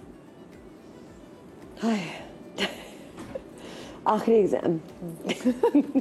डुबकी लगवा देती मैं आपकी इसमें से। मैंने तो एक बात समझी, बात सुनी तो बहुत थी, लेकिन उसको अंडरस्टैंड किया उसकी गहराई से, और वो ये थी कि जो आप करेंगे ना वही आपको मिलेगा।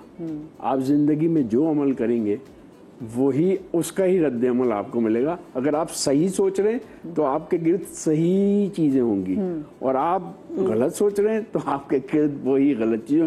इसको मैंने बहुत एक्सपीरियंस किया है हर चीज में। तो एक तो मैंने ये बात सीखी है, और दूसरी ये बात सीखी है कि हम सोसाइटी में रहते हैं, लोगों के दरमियान रहते हैं, तो हमें लोगों का ख्याल रखना होगा।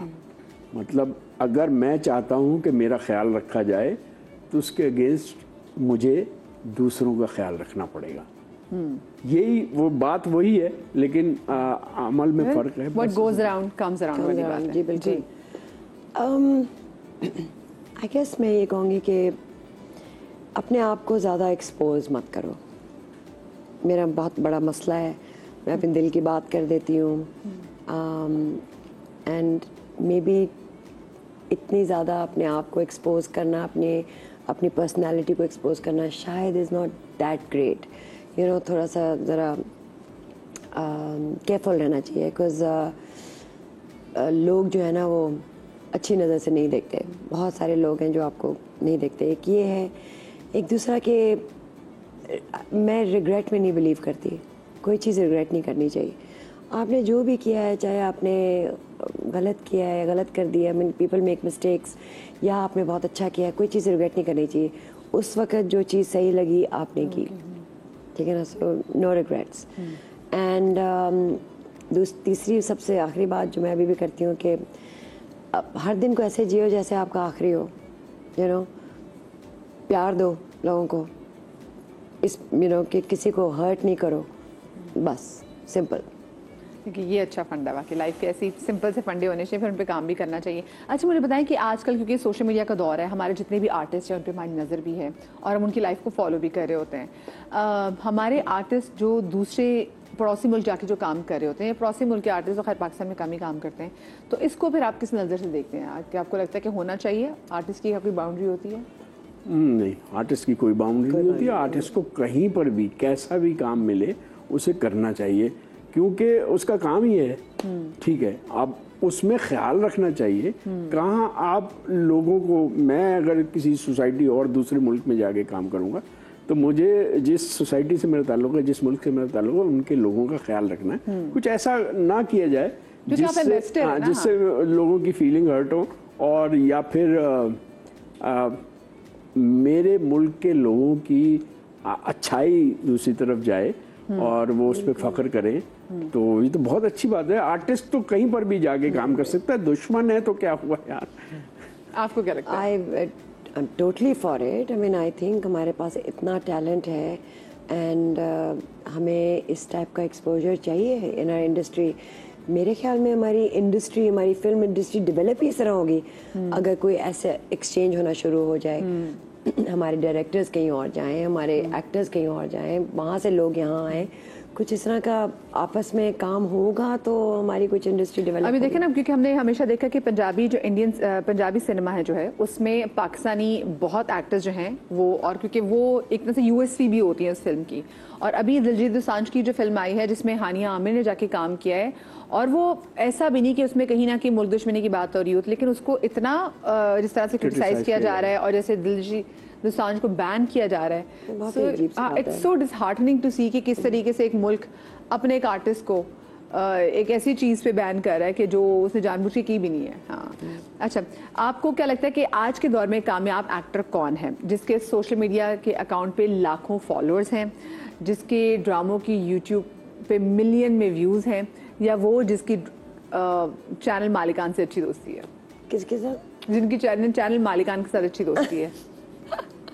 मेरा ख्याल है कि अब मीडिया से बात आगे बढ़ चुकी है, अब डिजिटल मीडिया पे चली गई है। तो जिन लोगों के सोशल मीडिया अकाउंट्स हैं, यूट्यूब है, इंस्टाग्राम है, फेसबुक है, और उन पे मिलियंस फॉलोवर हैं, वो सबसे कामयाब लोग हैं। एब्सोल्युटली, या बहुत सारे लोग हैं जी। आप मायरा खान को ले लें, आप आयशा उमर को ले लें, आप लड़के भी हैं, मतलब there so many out there. लेकिन आपको लगता है क्या ये अच्छे एक्टर्स भी हैं, या फिर अब ये सिर्फ जो मिलियन में फॉलोइंग होना है बस कामयाबी की जमानत बन गई? जिस तरह इन्होंने कहा है कि अब दौर डिजिटल का है, सो मेरे ख्याल में अगर आप इंस्टाग्राम पे millions and millions of followers हैं तो आप में कोई तो टैलेंट होगा ना। चाहे आप एक्टर, या हमारे पास अब तो आप इंस्टाग्राम पे देखेंगे वो लोग एक्टर्स नहीं हैं और फिर भी वो इतना अच्छा उनका कंटेंट है, तो वो कंटेंट पे जिंदा है, ठीक है, और कंटेंट पे बहुत पैसे बना रहे हैं। सो टैलेंट इज ऑल काइंड्स। आप कितना वैसे अपने सोशल मीडिया पे एक्टिव होती है, ये बताएं मुझे अब। I am really bad at अच्छा, इसमें भी वो बाकी चीज भी है। आपने कहा कि इनमें से कोई अच्छा एक्टर है कि नहीं है। अब इसको तो आप डिसाइड नहीं कर सकते कामयाबी की आप का म्यार क्या है। हाँ। क्या आप बहुत अच्छा काम करते हैं तो कामयाब हैं, या आप बहुत ज्यादा पैसे कमाते हैं, या आप बहुत ज्यादा पॉपुलर हैं तो कामयाब हैं। ये बिल्कुल दो स्कूल ऑफ थॉट्स हैं।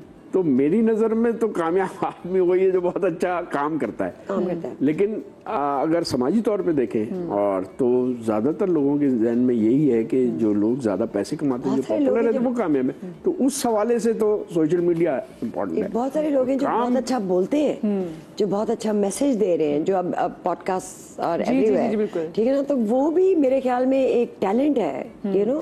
किसी के किसी सब्जेक्ट पे बात करना, किसी ऐसी चीज़ को हाईलाइट करना एक बहुत बड़ी चीज़ है। बिकॉज जो चीज़ें हमें अब सीखने को मिल रही हैं, जो हमारे न्यू जनरेशन को सीखने को मिल रही है, वो हमारे पास तो थी नहीं। राशिद भाई, जब सोशल मीडिया नहीं था तो क्या मुश्किल था एक्टर को अपने लिए बनवाना?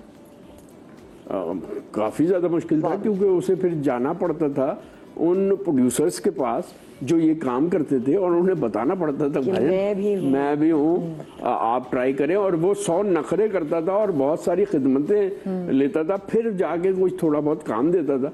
अब आपने अपना टैलेंट जो है ना वो सोशल मीडिया पे पोस्ट कर देना है, जिसने भी देखना है, आपका पोर्टफोलियो बन गया वो आपको कांटेक्ट कर लेगा। इवन पार्टी गर्ल, उन्होंने सिर्फ एक चीज, छोटी सी अपनी वीडियो एक सेंटेंस करके वो उन्होंने डाली, और उससे किसी ने उन्हें पिक कर लिया, और फिर वो अच्छी खासी स्टार हैं और काफी काम करती हैं। बिल्कुल सही बात है। अच्छा, मुझे बताएं कि क्या आपको लगता है कि शोबिस की इंडस्ट्री में खवातीन के लिए चीज़ें अब भी उतनी मुश्किल हैं, उनके लिए बहुत सारी चीज़ें वैसे चैलेंजेस मौजूद हैं, या अब टाइम चेंज हो गया है? आई थिंक टाइम चेंज हो गया है। आई थिंक जैसे हम ब्रेक की बात कर रहे थे ना कि ये खवातीन जो है जब उनके से पे चेक्स नहीं आ रहे होते तो वो गप्पे नहीं मारती थी, तो लड़के तो ब्रो करके बात कर लेते हैं। नहीं, थोड़ा सा ट्रीटमेंट तो फर्क है एज फार एज दोस्तियाँ ये वो, main gate treated differently, but मेरे ख्याल में औरतों को अब बहुत अच्छी अपॉर्चुनिटी मिल रही है, एंड बहुत सारे अच्छे एनवायरनमेंट में काम करने की। मैं नहीं कहूँगी सारे होंगे ऐसे, लेकिन हाँ, हमारे जो बड़े प्रोडक्शन हाउसेज हैं वो बहुत अच्छे हैं। आप लोग ड्रामा रिव्यूज को कितना सीरियस लेते हैं? मैं तो बहुत सीरियस लेता हूँ। मतलब ड्रामा ही रिव्यू नहीं, बल्कि किसी भी आदमी के जो मुझे फीडबैक देता है, जो मुझे कहता है, वो मेरे लिए बहुत इम्पोर्टेंट होता है, और मैं उस पर अमल करने की कोशिश करता हूँ, चाहे वो कितना ही किसी किस्म का भी आदमी हो। वो मुझे अगर कुछ कहेगा ना कि आपने ये नहीं किया, यूँ नजर नहीं आया, तो मैं उसके बारे में सोचूंगा ज़रूर, और आइंदा वो ना मतलब उस पर कंट्रोल करने की कोशिश करूँगा।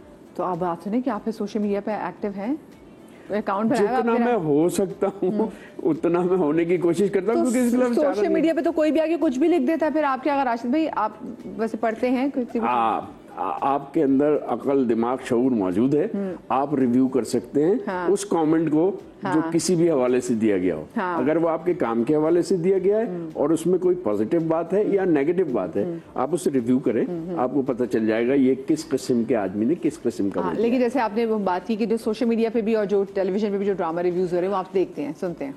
देखते तो जितना भी देख सकता हूँ, क्योंकि मतलब सोशल मीडिया पे एक्टिव होने का मतलब ये नहीं है कि आप हर वक्त जो है ना वो लेके फोन बैठे रहते हैं। हाँ, मैं पोस्ट जरूर करता हूँ ताकि मुझे लोग देखते रहें और मैं किसी को देखूँ, ये दूसरी चीज है। आप बताएं, आप लेती हैं ड्रामा को सीरियस? मुझे टीवी पे वो जो शोज आते हैं वो मुझे देखने का मौका ही नहीं मिलता। कभी कभार चीज़ें आ जाती हैं, इंस्टाग्राम पे कोई टैग कर देता है कि ये कहा गया है, वो कहा गया है। It's nice, I mean it's good. अच्छा, ठीक है कि कोई को अप्रिशिएट कर रहा है, अगर नहीं भी कर रहा, यू नो, मुझे कोई फ़र्क नहीं पड़ता। मेरे ख्याल में criticism is a good thing, and आपकी मेच्योरिटी है कि आप उसको कितना एक्सेप्ट करो और कितना नहीं एक्सेप्ट करो। ये जो सोशल मीडिया में जो फैंस या जो आपके कर रहे हैं, वो एक और चीज़ है। You no, it's sometimes it's good, sometimes it's bad, लेकिन समटाइम्स इट्स रियली अगली एंड समटाइम्स इट्स रियली, मैं समझती हूँ कि लोग कभी कभार बहुत बिटर भी हो जाते हैं, इविल बातें करते हैं, एंड वो कैन अफेक्ट, यू नो। कभी मुझे एक दो दफ़ा मुझे ये हुआ है कि जब यू नो वो कोविड का हो रहा था और यू नो स्कूल बंद हो रहे थे और फिर स्कूल खुल गए थे, तो मुझे अटैक करना शुरू कर दिया था लोगों ने, बिकॉज बाबा ने स्कूल खोल दिए थे, बंद नहीं किए थे, you know. So it was just, वो थोड़ा सा वेird लगा था मुझे, बिकॉज उसमें इस तरह की बातें हुई थी कि हम उठवा लेंगे, हम लाइक गोली मार देंगे। अब जब कोई इस तरह की बात करता है तो वो तो बंदा कहता है ना कि क्या यार ये। अच्छा, और उससे पहले वो जो शफकत महमूद साहब ने बहुत सारी छुट्टियां भी दी थी, तो वो लोग भूल गए, बच्चे तो बड़े, बच्चों के तो हीरो बन गए थे।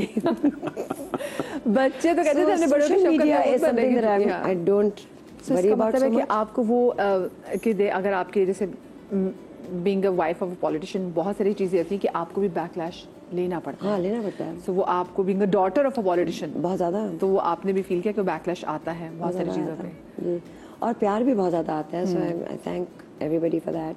सो मुझे बताइए, जो आजकल के ड्रामास बन रहे हैं, आपको लग रहा है ये हमारी रियल लाइफ के बहुत करीब है? देखिए, जब कोई भी इंडस्ट्री बढ़ती है, बेसिकली बुनियादी तौर पे ये है तो एंटरटेनमेंट इंडस्ट्री, तो और एंटरटेनमेंट का म्यार भी मुख्तलिफ होता है हर इंसान के लिए। तो कुछ लोग जो ज़्यादा, जैसे ख़वातीन ज़्यादा टेलीविज़न देखती हैं, तो उनके लिए वो ड्रामा ख़वातीन से मुताल्लिक़ होता है, जिस पे जो मुखालफीन है, यानी जो वो टेस्ट नहीं रखते, उनको एतराज़ होता है। और जब ये वाले लोगों को, जैसे बहुत इंटेलेक्चुअल किस्म का कोई आर्टिस्टिक प्ले दिखाया जाए, तो वो आम लोगों के लिए वो नहीं होता। तो बिल्कुल इसी तरीके से है कि मेरा तो ख्याल है कि ये एक प्रोसेस है। जैसे आपने कहा ना, रास्ता इम्पोर्टेंट होता है, मंजिल नहीं। तो ये रास्ता है उस मंजिल तक पहुंचने का। इसी में जब ये आप करते रहेंगे, एक्सपीरियंस करते रहेंगे, इसी ड्रामे, जैसा भी ड्रामा है, ये तरक्की करता रहेगा। मुझे बताएं, वैसे राशिद भाई, आपको कभी पड़ोसी मुल्क से ऑफर आई काम करने की? कहाँ से? पड़ोसी मुल्क से आपको कभी ऑफर आई हो? नहीं, मुझे ऑफर नहीं आई, और इस पर मुझे कोई वो भी नहीं है। अलबत्ता मैंने एक फिल्म यहाँ की थी, रामचंद्र पाकिस्तानी, जी। तो वो पड़ोसी मुल्क में भी लगी थी, क्योंकि वो जॉइंट वेंचर था, बॉर्डर एक्सीडेंटल बॉर्डर क्रॉसिंग उसका इशू था, तो वो दोनों मुल्कों में है।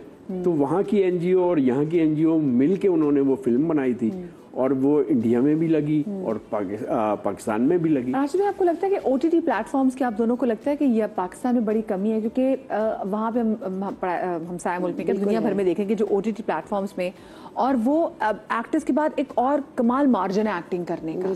सो आप कभी वो मिस करते हैं कि मैं और इतना खुल के खेल सकता था? बहुत ज़्यादा। मतलब वहाँ आप अपने आर्ट को, अपने फन को बहुत ज़्यादा अच्छे तरीके से एक्सपीरियंस कर सकते हैं। आपको लिबर्टी मिलेगी, आपको आज़ादी मिलेगी, आपको सब कुछ परफॉर्म करें। यहाँ हम लिमिटेड हो जाते हैं, मार्केटिंग हमें पकड़ लेती है, बहुत सारी सेंसर हमें पकड़ लेता है, हम जो एक्सप्रेस करना चाहते हैं वो नहीं कर सकते। ज़रूरी नहीं है कि कोई गंदे मवाद की वजह से हम पॉलिटिकली भी बात नहीं कर सकते, हम सोशल भी उस तरह से बात नहीं कर सकते, हम कोई रिलीजियस बात नहीं कर सकते टेलीविजन पे, जो सबका मीडियम है। ओटीटी तो वो है जो आप चाहेंगे तो आप देखेंगे, चाहेंगे तो नहीं देखेंगे, तो आप देखते रहें, तो वो जरूरी है। लेकिन बाकी कुछ जगहों पे ऐसे, जैसे हम अभी पहले बात भी कर रहे थे कि आप सलीम महराज भाई ये ऐसे हैं कि अगर वो कहते हैं ना कि नवाजुद्दीन सिद्दीकी से को जो टक्कर देने वाले, तो हमारे पास तो ये बड़े कमाल है। तो हम खुद अक्सर मिस करते हैं कि ऐसी कोई चीज़ ज़रूर होनी चाहिए कि जहाँ पर इनके पास खुल के उड़ने का मार्जिन हो ना, कि आप और डिफरेंट स्टोरीज उनके लेकर आए। आई वाज वेरी लकी कि मुझे 2 OTT प्लेटफॉर्म पे काम मिलने का मिला जो इंडिया के ही थे। यू नो, एंड चुड़ैल्स था एंड कातिल हसीनों के नाम, और उसमें इतनी डिफरेंट कैरेक्टर्स प्ले करने को मिले, फ्रीडम थी, यू नो, मुझे वो नहीं प्ले करने की ज़रूरत पड़ी जो मैं यहाँ करती हूँ, you know. So I hope कि इस तरह की चीज़ें और आएँ, बिकॉज ये भी तो एक वही है ना, चैलेंज वाली बात है. तो और वही वाली बात जो मैं प्रोग्राम के शुरू में की थी ना कि चैलेंजेस आपको लेने पड़ते हैं, हर चीज़ पीस ऑफ द केक नहीं होता. अच्छा, मुझे बताएं कि घर से आपको फीडबैक मिलता है जब आप ड्रामास वगैरह करते हैं सारे जो नेगेटिव रोल्स का? के बिल्कुल बिल्कुल.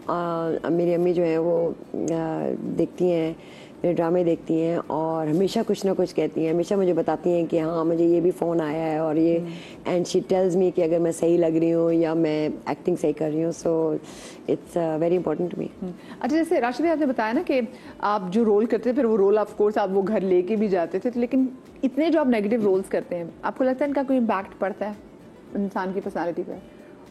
बिल्कुल पड़ता है, क्योंकि जब आप किसी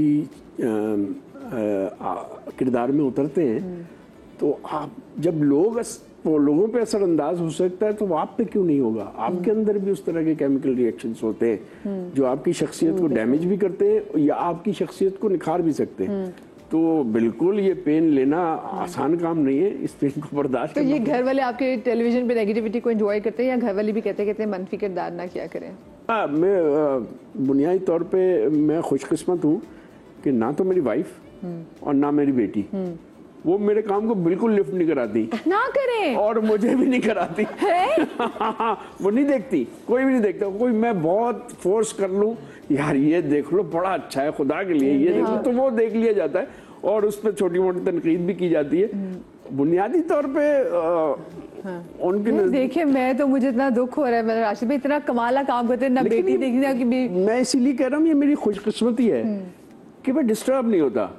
जब देखते ही नहीं है तो फिर क्या तनकीद और क्या. मुझे तो लोग उनके लिए थोड़ी मैं कर रहा हूँ, मैं इस सोसाइटी के लिए कर रहा हूँ. मैं एक आर्टिस्ट हूँ और मेरा रिफ्लेक्शन इस सोसाइटी के लिए है. तो जो मैं किरदार तैयार करता हूँ किसी को नहीं पता मैं किस तरीके से उसे कंसीव करता हूँ और किस तरह से प्रिपेयर करता हूँ. वो मैं कोशिश करता हूँ किसी को पता भी ना चले. अच्छा, ये बड़ा अमेजिंग लगता है कि यू नो आप कोई नेगेटिव कैरेक्टर प्ले कर रहे हो या कोई डिफरेंट कैरेक्टर प्ले कर रहे हो तो सडनली जहाँ पे भी आप जाओ ना तो लोग आपको रोक लेते हैं कि आपने ये क्यों किया, आप क्यों कर रही हैं उस बेचारी के साथ ऐसा.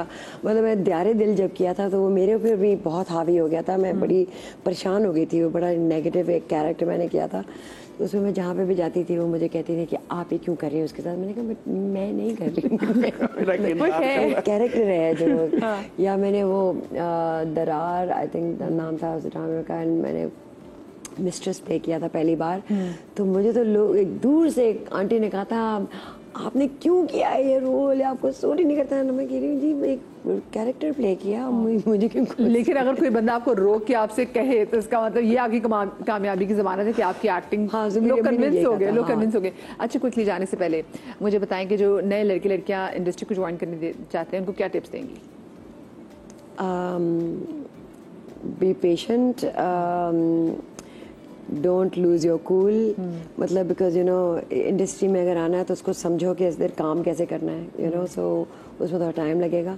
एंड एंटाइटलमेंट ज़रा बाहर दरवाजे पे रखें, यू नो.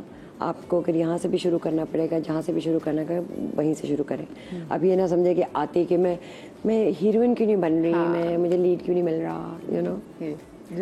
मेरा थोड़ा सा मुख्तलिफ है. मैं चाहता हूँ कि जो लोग इसमें आना चाहते हैं वो थोड़े से एजुकेटेड हों, मतलब बुनियादी तालीम उन्होंने हासिल की हो, और फिर जो अब पहले नहीं थे लेकिन अब मौजूद हैं, कहीं पर बुनियादी ट्रेनिंग आपको मिलती है एक्टिंग के वाले से.